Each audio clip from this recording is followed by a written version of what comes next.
दोस्तों, पाकिस्तान में जश्न का माहौल है। आप कहोगे क्यों? भाई जश्न इसलिए कि उसकी लॉटरी लग गई है, और ऐसी लॉटरी लगी कि जिसकी कोई कल्पना भी नहीं कर सकता। कुछ महीनों से बातचीत चल रही थी कि पाकिस्तान ने $20 बिलियन का लोन मांगा था वर्ल्ड बैंक से, $20 बिलियन का, कि और वर्ल्ड बैंक एग्री भी हो गया था ऑलमोस्ट कि मैं $20 बिलियन दूंगा 10 साल के लिए। तो पाकिस्तान में जो वर्ल्ड बैंक होता है वो स्पेसिफिक प्रोजेक्ट्स के लिए लोन देता है, फैक्ट्रियों के लिए या बाकी जो प्रोजेक्ट होते हैं, एजुकेशन, हेल्थ, उसके लिए लोन देता है। अब कमाल की बात है, इस टाइम तो पाकिस्तान पे पूरा जहान कुर्बान है साहब। ट्रंप साहब कुर्बान है, इतनी प्रेम की पैमाना छलक छलक जा रहा है ट्रंप का। तो रशिया भी कुर्बान। रशिया ने तो टेक्नोलॉजी और मिलिट्री टेक्नोलॉजी और कुछ और चीजों का, ऊर्जा का एक नया समझौता कर लिया 22,000 करोड़ का। ये स्थिति इस घटना से हुई है जिसका अभी अभी आपने जिक्र किया कि रूस ने पाकिस्तान के साथ एक वाणिज्यिक समझौता किया। मैंने अभय दुबे जी से कहा कि मुझे बहुत दिनों बाद विदेश मंत्री पे इतना गुस्सा आ रहा है। भारत पाकिस्तान के बीच जो फौजी झड़पें हुई, मैं उसको युद्ध नहीं कहूंगा, युद्ध भाजपा के नेता कह सकते हैं, वो सरकार भी उसको युद्ध नहीं कह रही। उसमें पाकिस्तान की लॉटरी लग गई। बीच युद्ध में अमेरिका की मदद से और हमारे विदेश मंत्रालय की नाकारापन से, विदेश मंत्री की नाकामी से, रूस जैसे देश ने जो भारत का स्वाभाविक दोस्त था, पाकिस्तान के साथ एक बहुत बड़ा व्यापारिक समझौता कर लिया। अभी झगड़ा खत्म हुआ और रूस पाकिस्तान के साथ खड़ा हो। अब आप खुद देखिए, चीन उनके संग पहले खड़ा हुआ, टर्की उनके संग पहले खड़ा हुआ, अमेरिका ने मदद दिला दी और अब रूस ने भी उनसे समझौता कर लिया।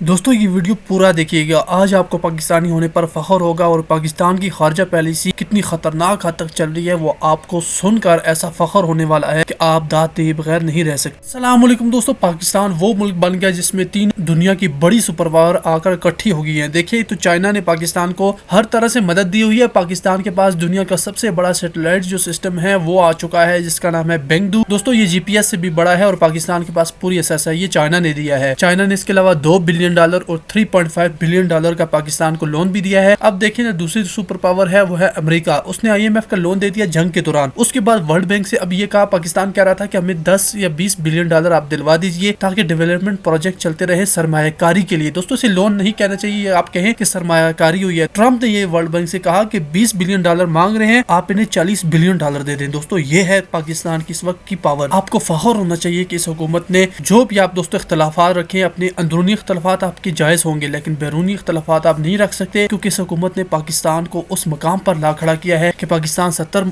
सालों में नहीं पहुंच सका। देखिए कि ट्रंप ने हमें $20 बिलियन की जगह $40 बिलियन की सरमायाकारी वर्ल्ड बैंक से दिलवा दी है। अब आगे बढ़ते हैं रशिया से। रशिया ने पाकिस्तान में 22,000 करोड़ का दोस्तों सरमायाकारी का ऐलान किया है। इसमें 22,000 करोड़ में आप ये समझे कि हमारी स्टील मिल दोबारा बन जाएगी, एडवांस मशीनरी इंस्टॉल होगी और पाकिस्तान को $200 बिलियन का सालाना फायदा होगा। इसके अलावा रूस ये चाहता है कि उसे गवादर की सेस दी जाए और दोस्तों इसी वजह से रूस ने भारत का साथ नहीं दिया है जंग के दौरान, और जंग के बाद रूस ने पाकिस्तान का साथ देना शुरू कर दिया है। पाकिस्तान को इस मौके से फायदा उठाकर रूस से दोस्तों S-500 सिस्टम पर भी बात करना होगी। तो पाकिस्तान देखिए कितनी खतरनाक किस्म की डिप्लोमेसी खेल रहा है। अब एक और दुनिया की बड़ी पावर है वो है नेटो। तो देखिए कि नेटो का मेंबर पाकिस्तान के साथ खड़ा है। दोस्तों वो तो है हमारा भाई तुर्की, और तुर्की पाकिस्तान के साथ ऐसे खड़ा है जैसे कि ये पाकिस्तान का ही हिस्सा हो, और वो पाकिस्तान को इस खतरनाक हद तक सपोर्ट करता है कि दोस्तों अगर पाकिस्तान पर कुछ आंच भी आ जाए, दोस्तों तुर्किश आर्मी आ जाएगी पाकिस्तान के साथ लड़ने के लिए। इस हद तक तुर्की साथ दे रहा है। आप देखें तो जंग के दौरान उन्होंने एक छोटा एयरक्राफ्ट कैरियर पाकिस्तान भेज दिया था, कराची में वो खड़ा रहा और कल या परसों वो वापस गया है। फिर ऐसे हालात बनते हैं तो वो फिर दोबारा आ जाएगा। INS विक्रांत के खिलाफ पाकिस्तान उसे इस्तेमाल कर सकता था, यानी पूरी की पूरी अपनी फ्लीट भेज दी थी तुर्की ने। फिर मिडिल ईस्ट की तरफ आ जाए तो यहाँ पर तुर्कमेनिस्तान है, अजरबैजान है, उन्होंने भी साथ दिया। भारत के साथ कौन खड़ा हुआ? इसराइल दोस्तों, जो खुद पूरी दुनिया में आइसोलेटेड है। अमेरिका अगर हाथ उठा दे वो एक दिन भी सरवाइव नहीं कर सकता, सिर्फ उसने साथ दिया है। तालिबान का कह रहे थे, तालिबान ने साथ नहीं दिया था, बल्कि तालिबान ने यह कहा था कि हम पहलगाम हमले की मजम्मत करते हैं। वो तो पाकिस्तान ने भी की थी और इन्होंने दोस्तों उसे अपने मुताबिक इस्तेमाल कर दिया था उस बयान को। दोस्तों आगे भी सुनाता हूँ, यकीन मानिए आप पूरी वीडियो देखेंगे तो आपको आज पाकिस्तानी होने पर बड़ा फख्र होगा और आप आज पाकिस्तान की खारजा पॉलिसी की ऐसी तारीफ करने वाले हैं कि जैसे आपने पहले कभी नहीं की होगी। वीडियो को लाइक करें, चैनल को सब्सक्राइब करके घंटी पर भी क्लिक कीजिएगा। पाकिस्तान के साथ चीन ने परसों $3.7 बिलियन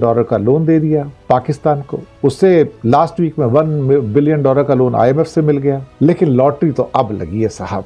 $20 बिलियन मांगे थे, ट्रंप साहब ने $40 बिलियन दे दिए पाकिस्तान को। 40 कहते $20 बिलियन पब्लिक सेक्टर के लिए और $20 बिलियन प्राइवेट सेक्टर के लिए। One of the biggest loan in the history of world bank Trump साहब ने अप्रूव कर दिया। कहता है 20 मांगते हो, अरे छोड़ो 40 देता हूँ, 40 देता हूँ। 20 मांगे थे, 40 दे दिए साहब। वर्ल्ड बैंक का मुखिया कौन? इंडियन बांगा साहब, सरदार जी, कुछ नहीं बोल पाए साहब। ट्रंप बोलेगा तो भाई साहब कौन वहां इनकार करेगा, और वही हुआ अल्टीमेट। मुझे लगता है कि तभी मैंने कहा पाकिस्तान की भैया लॉटरी निकल आई। अब $4 बिलियन उसको हर साल मिलेंगे, 10 साल तक वर्ल्ड बैंक से मिलेंगे, और 4 करके $40 बिलियन उसको मिलेंगे। तभी मैंने कहा ना कि बोनांजा, दुनिया का सबसे बड़ा बोनांजा। जब ट्रंप है कुर्बान तो भैया पाकिस्तान का तो बन गया जहान ना। और ट्रंप साहब तो इस टाइम क्या, उनका पैमाना प्रेम का छलक रहा है पाकिस्तान के प्रति, पूरे वेस्ट का पैमाना छलक रहा है। अब पुतिन का प्रेम भी पाकिस्तान के प्रति जाग गया, चाइना का प्रेम वैसे ही था। अब मैं सोच रहा हूँ हमारे साथ कौन है यार, सारे तो पाकिस्तान प्रेम में डूबे पड़े हैं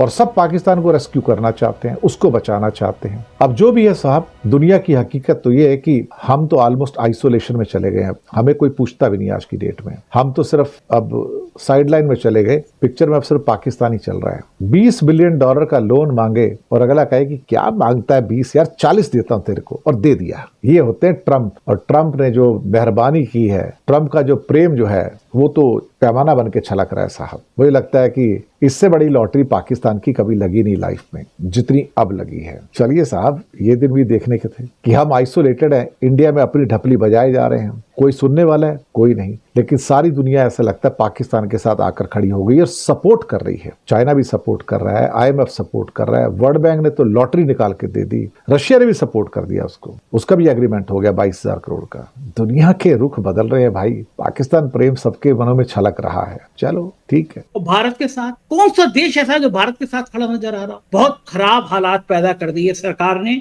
हमारे सारे दोस्तों से, हमारे सारे पड़ोसी मुल्कों से रिश्ते खराब कर दिए। मैंने अभय जी से पूछा कि अगर यही हालात रहेंगे तो भारत की स्थिति दुनिया में कहां रुकेगी। उधर मैंने अभय जी से पूछा कि हो क्या रहा है देश में। आज मुझे सच में अपने विदेश मंत्री पर बहुत गुस्सा आ रहा है। मेरे ख्याल से मैंने जब से देखा है 15-20 सालों में इतना खराब सरकार का रवैया, इतना खराब विदेश मंत्री, इतना खराब विदेश मंत्रालय कभी नहीं रहा कि पूरे दुनिया में कोई देश हमारे साथ खड़ा ही नहीं हो रहा है। एक लंबे समय से मैंने देखा है कि रूस हमेशा भारत का सबसे बेहतर दोस्त था। जब अमेरिका ने 7वां बेड़ा भेजने की बात कही थी इंदिरा गांधी के लिए, तो रूस खड़ा हो गया था कि हम भी अपना बेड़ा भेज रहे हैं। लेकिन हमारे विदेश मंत्री जी के सुझाव पे हमारे विश्व गुरु जी गए और यूक्रेन में जेलेंस्की के गले वाले मिल लिए। स्वाभाविक है रूस नाराज होगा। और ये जो युद्ध तो नहीं है, इसको युद्ध तो नहीं कहना चाहिए, क्योंकि बीजेपी के कुछ नेताओं को युद्ध लग रहा है, लेकिन सरकार ने तो कहा नहीं युद्ध, ये फौजी झड़पें हैं। इन झड़पों में तो मुझे लग रहा है कि ये भारत और पाकिस्तान की झड़पों में पाकिस्तान की लॉटरी लग गई है। जो पाकिस्तान की जीडीपी धड़ाम हो गई थी,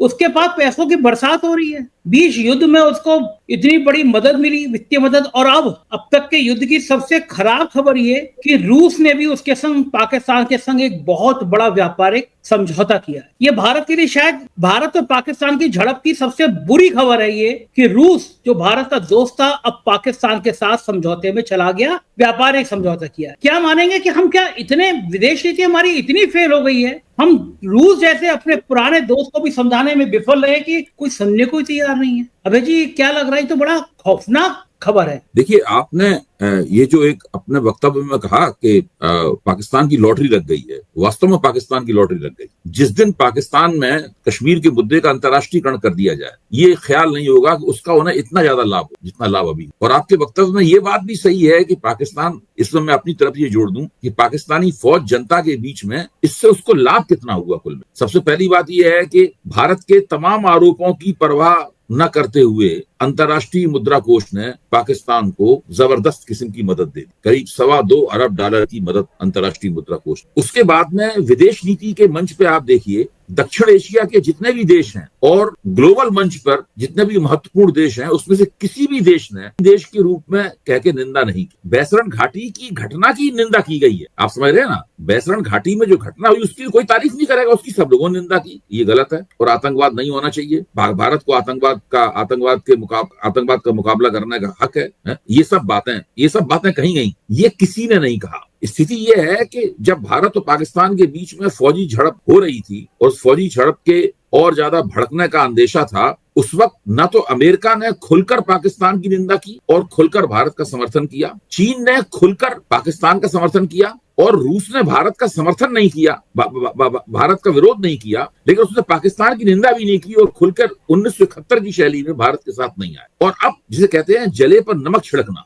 ये स्थिति इस घटना से हुई है जिसका अभी आपने जिक्र किया कि रूस ने पाकिस्तान के साथ एक वाणिज्यिक समझौता किया। ये वाणिज्यिक समझौता भी बड़ा विकट है। मुझे तो एक बिल्कुल नई जानकारी हुई कि जिस वक्त 1971 में रूस भारत को आश्वासन दे रहा था कि अगर 7वां बेड़ा हिंद महासागर में आया तो वो उसका मुकाबला करने के लिए अपना फौजी बेड़ा मार्शल जोकोव, जिसका नाम था मार्शल जोकोव को भेज दे। और ये बात अमेरिका को बता दी गई थी कि 7वें बेड़े का मुकाबला करने के लिए मार्शल जोकोव आ जाएगा। इंदिरा गांधी उसकी चिंता नहीं थी। इंदिरा गांधी ने अच्छा, आज स्थिति क्या है? आज स्थिति यह है कि भारत बिल्कुल एकदम इस दुनिया में अकेला खड़ा हुआ। सरकारी बुद्धिजीवी जो है बार बार अखबारों में लिख रहे हैं, बयान दे रहे हैं, नहीं हम अकेले नहीं हैं, हम ताकतवर हैं, हमें किसी की मदद की जरूरत नहीं, इस प्रकार की बात बोल रहे हैं। ताज्जुब मुझे इस बात पे हुआ है कि 71 में जो सोवियत संघ भारत को मार्शल जोकोव 7वें बेड़े के मुकाबले मार्शल जोकोव को तैनात करने की बात कह रहा था, वही सोवियत संघ 1973 में 2 साल बाद कराची के पास 700 एकड़ की विशाल भूमि के ऊपर एक विशाल स्टील प्लांट भी बना रहा था पाकिस्तान। ऐसा नहीं है कि उस वक्त भी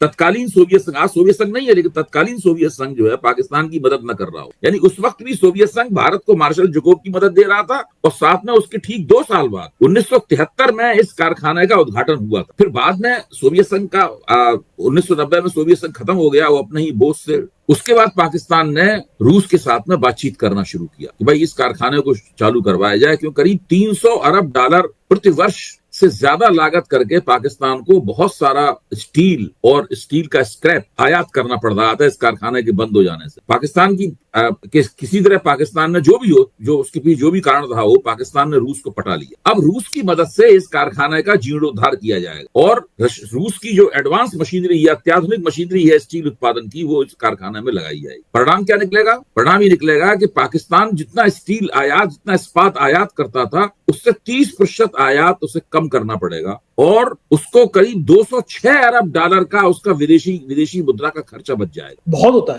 होता है। आप सोचिए, एक तरफ तो रूस से इतनी बड़ी मदद मिली, दूसरी तरफ अमेरिका की मेहरबानी से अंतर्राष्ट्रीय मुद्रा कोष से वो तमाम मदद मिली, और फिर भारत जिन इस्लामिक देशों के ऊपर विश्वास करता था, सऊदी अरेबिया के ऊपर, तुर्की के ऊपर, उन लोगों ने पाकिस्तान का साथ देने का निर्णय लिया और एक तरह से भारत को धोखा सा दे दिया उन्होंने। अजरबैजान ने, तुर्की ने और सऊदी अरब में इन लोगों ने भारत को धोखा से दे दी और ये ठगे के ठगे रह गए। आज स्थिति यह है कि रूस काफी हद तक चीन के नजदीक चला गया है, क्योंकि जब पुतिन ने उक्रेन के ऊपर हमला किया तो चीन अकेला ऐसा देश था जिसने खुलकर पुतिन का साथ दिया। चीन ने कहा कि बिल्कुल ठीक हमला किया, ये हमला बिल्कुल सही है। चीन इसको दरअसल हमला ही नहीं मानता। चीन तो मानता है कि ये जो पुतिन का प्रोजेक्ट है ना कि उक्रेन को रूस का एक प्रांत बना लेना, चीन कहता है बिल्कुल सही बात है। चीन ताइवान को अपना प्रांत बनाना चाहता है और उन्होंने कहा अगर रूस जो है, तो चीन का मानना यह है कि अगर रूसी भाषा उक्रेन में भी बोली जाती है, रूसी भाषा वहां भी बोली जाती है, अगर उसका रूस का प्रांत बन जाएगा तो उसमें कोई गलत बात नहीं है और ये पुतिन ने सही कदम उठाया। तो इस वक्त अंतर्राष्ट्रीय मंच के ऊपर शी जिनपिंग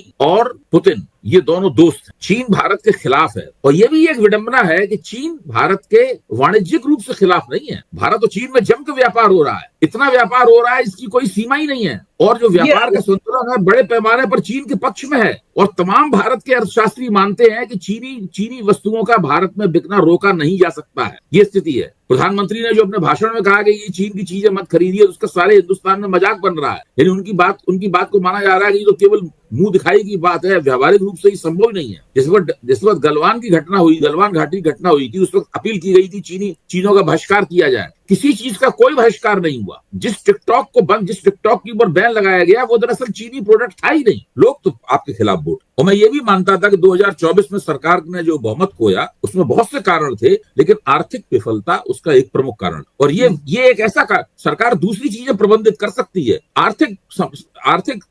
आर्थिक मोर्चे पे प्रबंधन सरकार नहीं कर सकती, क्योंकि वो उसके हाथ में नहीं। अब एक नई चीज और निकल के सामने आ गई है कि विदेश नीति के नाम पर जो प्रपंच किया जा रहा था पूरा का पूरा, उसका भंडा फूट गया है पूरी तरीके। जितने भी मोदी जी सारे, अभी जब से मोदी जी प्रधानमंत्री तीसरी बार बने हैं, उन्होंने तो विदेश यात्राएं कर करके रिकॉर्ड बना दिया। दिन रात विदेश यात्राएं कर रहे हैं, कुछ करते ही नहीं विदेश यात्राएं करने के अलावा, बस विदेश यात्रा करते, वहां जाते, यहाँ आके रैली करने लगते, बस इसके अलावा प्रधानमंत्री कोई काम नहीं करे। इतनी विदेश यात्राएं जो प्रधानमंत्री करता हो, दुनिया के बड़े बड़े नेताओं से जो इतने बार गले मिला हो, तरह तरह से तरह से उनके साथ जोरम जोशी के साथ हाथ मिलाए हों, इतनी फोटो अपॉर्चुनिटीज हो, इतनी तस्वीरें खिंची हों, कितना टीवी में प्रचार किया गया हो, आज कुछ नहीं है। विदेश नीति के नाम पर बिल्कुल ढक्कन है, एकदम डबल जीरो। यानी मैंने एक बार आपके साथ एक साझा किया था अपने पत्रकारिता के शुरुआती जीवन का उदाहरण। जब जनसत्ता में काम करता था तो प्रभाष जी रोज मीटिंग लेते थे हम लोगों की, आपको याद आ गई होगी मेरी बात। प्रभाष जी मीटिंग लेते थे रोज, तो उसमें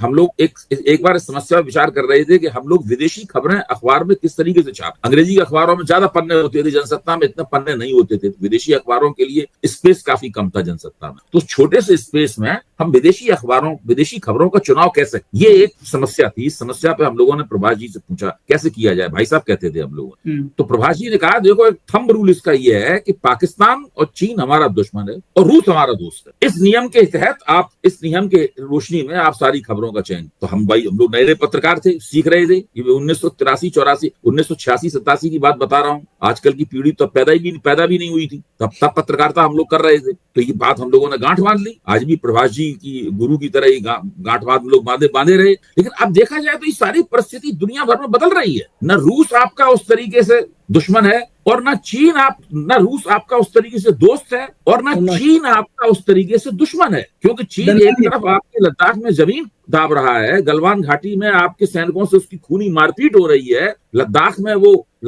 नई काउंटियां बना रहा है। एक तरफ ये चिंता है, दूसरी तरफ आपके और चीन के बीच में जबरदस्त किस्म का व्यापार हो रहा है। और आपके सारे अर्थशास्त्री सलाह दे रहे हैं कि चीन की विदेशी मुद्रा निवेश के लिए दरवाजे खोल दिए। अभी इतनी सलाहें दी गई कि पीयूष गोयल को ये बयान देना पड़ा कि अभी हमारी नीति नहीं है चीन के लिए विदेशी मुद्रा का दरवाजा खोलने। बाकायदा उन्होंने बयान दिया इस बात, दनादन सब लोग सलाह पे सलाह दिए जा रहे थे। यहाँ तक कि भारत के मुख्य आर्थिक सलाहकार ने पिछले इकोनॉमिक सर्वे में ये सलाह दे दी। तो ये स्थिति, यानी आज क्या है, आज चीन आपका दुश्मन जरूर है लेकिन वैसा दुश्मन भी नहीं है। वो आपका वाणिज्यिक दोस्त है और सीमा पे आपका दुश्मन है। और मुझे लगता है कि दुश्मन एक ही रह गया दरअसल, पाकिस्तान। वो है पाकिस्तान निश्चित रूप से दुश्मन है और भारत विरोध की और भारत से दुश्मनी। लेकिन पाकिस्तान की खूबी यह है कि उसने भारत से ज्यादा अपने दोस्त ढूंढ लिए हैं, ज्यादा अच्छी विदेश नीति संबंधी ज्यादा अच्छी गोलबंदी उसने। वो तो मैं कह रहा हूँ कि देखिए, आप भारत के संग में कौन सा देश खड़ा हुआ? पाकिस्तान के संग में चीन भी खड़ा हो गया, अमेरिका ने उसे कर्जा दिला दिया, अब तो रूस भी आ गया, टर्की और अर्जेंटीना पहले से खड़े हुए। हम लोगों के संग कोई है ही नहीं,